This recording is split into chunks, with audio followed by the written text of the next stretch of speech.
நீங்கள் அது வந்தால் சந்தோஷம்னு நினைக்கிறீங்க. ஆனால் இந்த இறைவன் என்ன சொல்கிறாரு, நீ சந்தோஷமாக இருந்தால் மகிழ்ச்சியாக அந்த வேலையை செஞ்சீங்கன்னா பணத்தை கொண்டு வந்து கொடுக்க போகிறார். ஈஸியாக நம்ம பணத்தை சம்பாதிக்கலாங்க. பணத்தை எப்படி அட்ராக்ட் பண்ணணும், அதுக்கு நம்ம மனநிலை எவ்வளோ முக்கியங்க. ஒரே வேலையை தான் செய்கிறாங்க. யாருக்கிட்ட பணம் நிற்கும், யாருக்கிட்ட பணம் நோக்கி வரும், பதில் சொல்லுங்கள். முதல் நபர்கிட்ட மனநிலை என்ன இருக்குது, அவரோட மனசில் ஒரு நிம்மதி இல்லை, ஒரு மன மகிழ்ச்சி இல்லை. ரெண்டாவது நபர்கிட்டையும் அவரோட மனசில் நிம்மதி இல்லை, ஏதோ வயிற்று குழப்புக்காக கர்ம பலன்களுக்காக இந்த வேலையை நான் செஞ்சிட்ருக்கேன், செஞ்சால் காசு வருங்கிறதுனால வேலை செய்கிறேன் அப்படிங்கிற மனநிலையில் இருக்கார். ஆனால் இந்த மூணாவது நபரோட மனநிலை எப்படின்னா, நிம்மதியாக ஆத்மார்த்தமாக மன நிம்மதியோட மன மகிழ்ச்சியோட அந்த வேலையை செய்கிறார். வாழ்க்கையில் பணத்தை ஈர்க்கிறதுங்கிறது ரொம்ப ஈஸியான விஷயம். பட் மனசில் தெளிவாக இருக்கணும். அவர்கிட்ட பொருளாதாரம் வந்து குவியும்.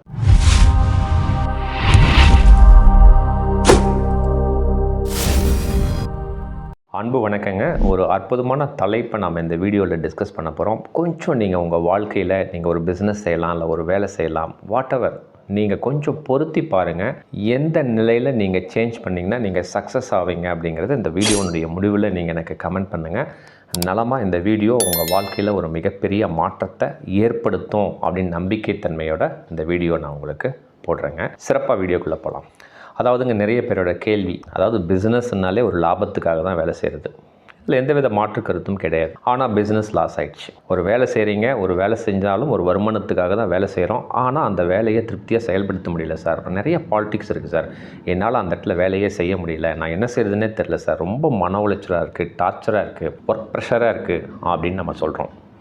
என்ன காரணம், இதெல்லாம் நீங்கள் அனலைஸ் பண்ணியிருக்கீங்களா? ஃபஸ்ட்டு விஷயம், மனுஷை பற்றிய புரிதல் தன்மை நம்மக்கிட்ட இல்லை. ஒரு சிலர் சொல்கிறீங்க, சார் இந்த பிஸ்னஸ் நான் 20 வருஷமாக பண்ணிகிட்ருக்கேன் சார், ஆனால் இப்போ என்னன்னு தெரில சார், ஒரு வருஷமாக நான் அந்த ஒரு ஆர்டருக்கு உண்டான எல்லா ஒர்க்கும் ஃபைனலைஸ் பண்ணிடுறேன் சார், எல்லாமே ஃபைனலைஸ் பண்ணிடுறாங்க, ஜஸ்ட்டு 99% ஒர்க்கை சிறப்பாக எக்ஸிக்யூட் பண்ணிடுறேன், கிளைண்ட்டும் ஓகேன்னு சொல்லிடுறாங்க, ஆனால் அந்த ஆர்டர் வர நேரத்தில் அந்த ஆர்டர் மிஸ் ஆகிடுது சார், நான் என்ன செய்கிறதுன்னே தெரில, இதுக்கு நான் என்ன தான் சார் பண்ணுறது? நீங்கள் உங்கள் வாழ்க்கையில் பொருத்தி பாருங்கள்.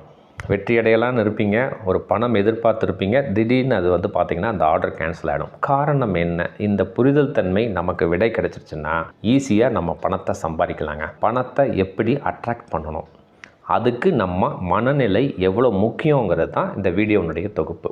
மனசை பற்றி யாருமே புரிஞ்சிக்கலைங்க. மனம் அப்படிங்கிறது மைண்டு. அந்த மைண்டில் தெளிவாக இருந்தால், அந்த காலத்தில் சொல்லுவாங்க மனம் போல் வாழ்க்கை அப்படின்னு சொல்லுவாங்க.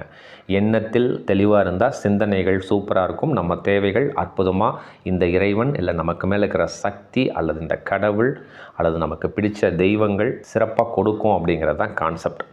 ஆனால் நீங்கள் என்ன சொல்கிறீங்க, நான் சாமி கும்பிட்றேன் சார், நம்பிக்கையாக தான் சார் இருக்கேன், நான் அந்த ஒர்க்கை சிறப்பாக தான் சார் செய்கிறேன், ஆனாலும் என்னால் பணத்தை ஈர்க்க முடியல, பொருளாதாரத்தில் ரொம்ப கஷ்டப்பட்டுட்ருக்கேன் அப்படிங்கிறவங்களுக்கு தான் இந்த வீடியோ. காரணம் என்ன? ஒரு கதை பார்த்துட்டு நம்ம வீடியோக்குள்ளே போனால் உங்களுக்கு ஒரு புரிதல் தன்மை இருக்கும். ஒரு அழகிய கிராமம், அந்த கிராமத்தில் ஒரு கட்டுமான பணி, கோயில் வேலை நடந்துகிட்ருக்கு. ஒரு பக்கத்து ஊருக்கார் ஒரு பெரியவர் அங்கே வராரு.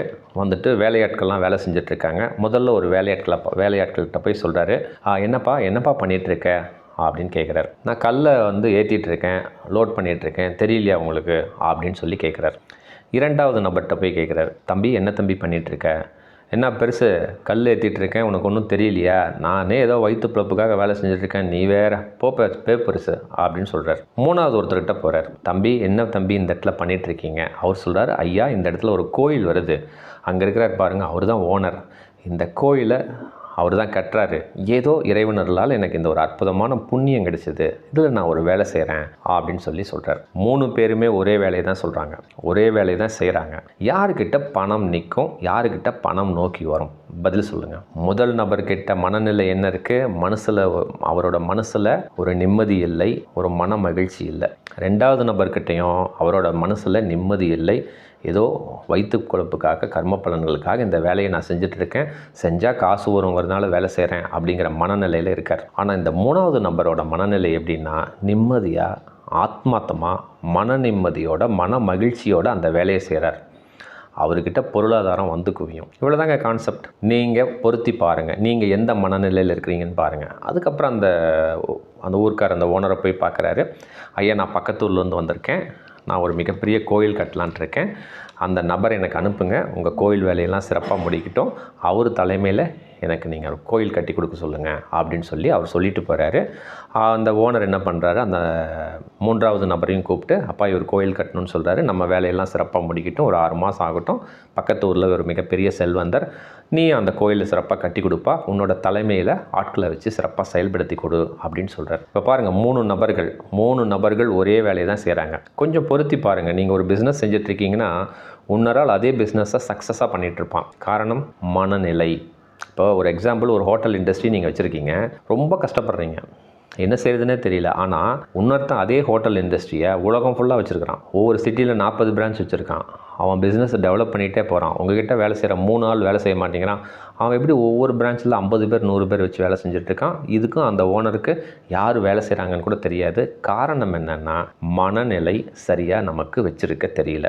புரிஞ்சுதுங்களா? ஸோ நம்ம மனநிலையில் ஒரு நிம்மதி, ஒரு மனமகிழ்ச்சி நீங்கள் வச்சுருந்தா பொருளாதாரம் உங்களை நோக்கி வரும். அந்த 3வது நபருக்கு இப்போ அடுத்த 6 மாதத்துக்கு அப்புறம் ஒரு மிகப்பெரிய வேலை, பொருளாதாரம் அவரை நோக்கி வருது. புரியுதுங்களா? அந்த ஃபஸ்ட்டு நபர் 2வது நபர் கஷ்டப்பட்டுக்கிட்டே இருக்க வேண்டியது தான். ஸோ இந்த கதையின் மூலம் நீங்கள் எந்த இடத்துல இருக்கீங்க, உங்கள் மனநிலையில் என்ன மாற்றம் கொண்டு வரணும் அப்படிங்கிறத நீங்கள் டிசைட் பண்ணிக்கங்க.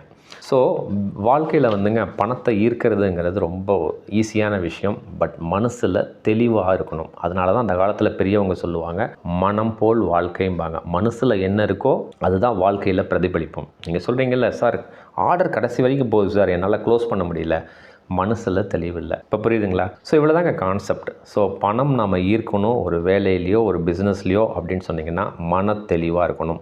இந்த இடத்துல ஒன்று சொல்லிடுறேன். ஒரு உறவுமுறை இஷ்யூ வருது நமக்கு. மனசு தெளிவாக இருந்தோன்னா அந்த உறவுமுறை இழப்பும் நம்மளை எதுவுமே செய்யாது. அதுவும் ஒரு நன்மைக்காகவே இந்த இறைத்தன்மை நமக்கு செயல்படுத்திருக்கு அப்படிங்கிற புரிதல் தன்மை நமக்கு வரும். நீங்கள் குழப்பத்தில், ஒரு வருத்தத்தில், வேதனையில் நீங்கள் இருந்தீங்கன்னா அந்த உறவுமுறை இழப்பு டோட்டலாக உங்கள் பிஸ்னஸையே லாக் பண்ணிடும், பொருளாதாரத்தையே அடைச்சிடும். புரியுதுங்களா நான் சொல்கிறது?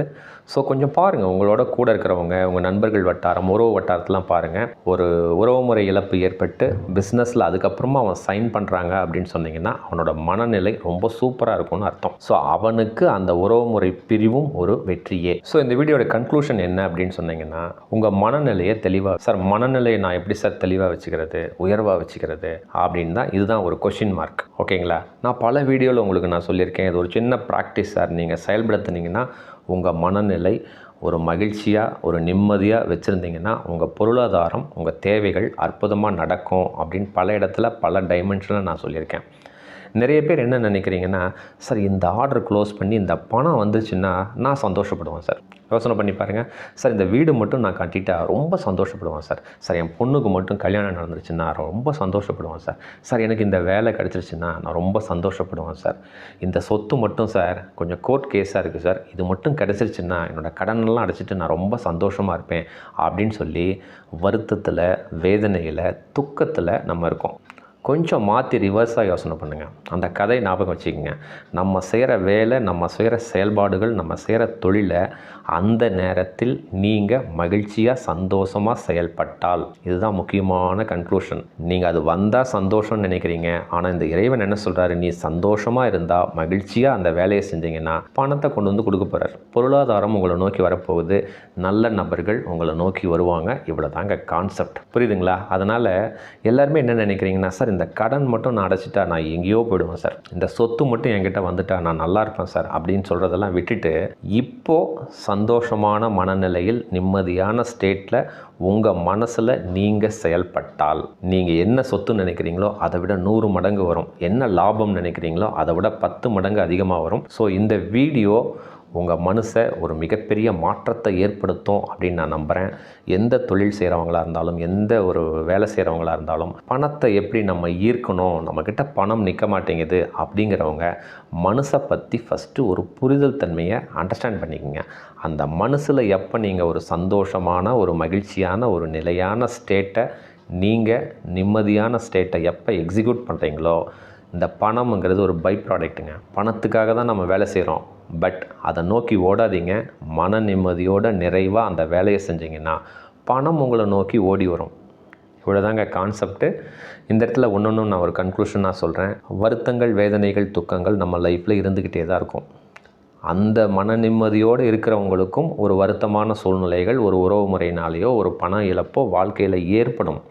அந்த நேரத்தில் அதே மன நிம்மதியோட மகிழ்ச்சியோடு நீங்கள் செயல்பட்டால் அந்த உறவுமுறை இழப்பும் உங்களுக்கு ஒரு நல்லதுக்காகவே இருக்கும் அப்படிங்கிறத உங்கள் வாழ்க்கையில் நீங்கள் பொருத்தி பாருங்கள். இந்த உண்மை உங்களுக்கு புரியும். அதே மாதிரி ஒரு பண இழப்பு ஏற்பட்டதுனாலும் நீங்கள் அடுத்த சில வருடங்களில் அந்த மனசு நிம்மதியாக இருக்கிறதுனால பணத்தை நீங்கள் உங்கள் தேவையான பணத்தை ஈஸியாக சம்பாதிக்கலாம் அப்படிங்கிறது தான் உண்மைத்தன்மை. ஸோ இந்த கான்செப்டை, இந்த லாஜிக்கை நீங்கள் புரிஞ்சுக்கிட்டு உங்கள் வாழ்க்கைக்கு என்ன தேவை அப்படிங்கிறத ஃபஸ்ட்டு டிட்டர்மைன் பண்ணுங்கள்.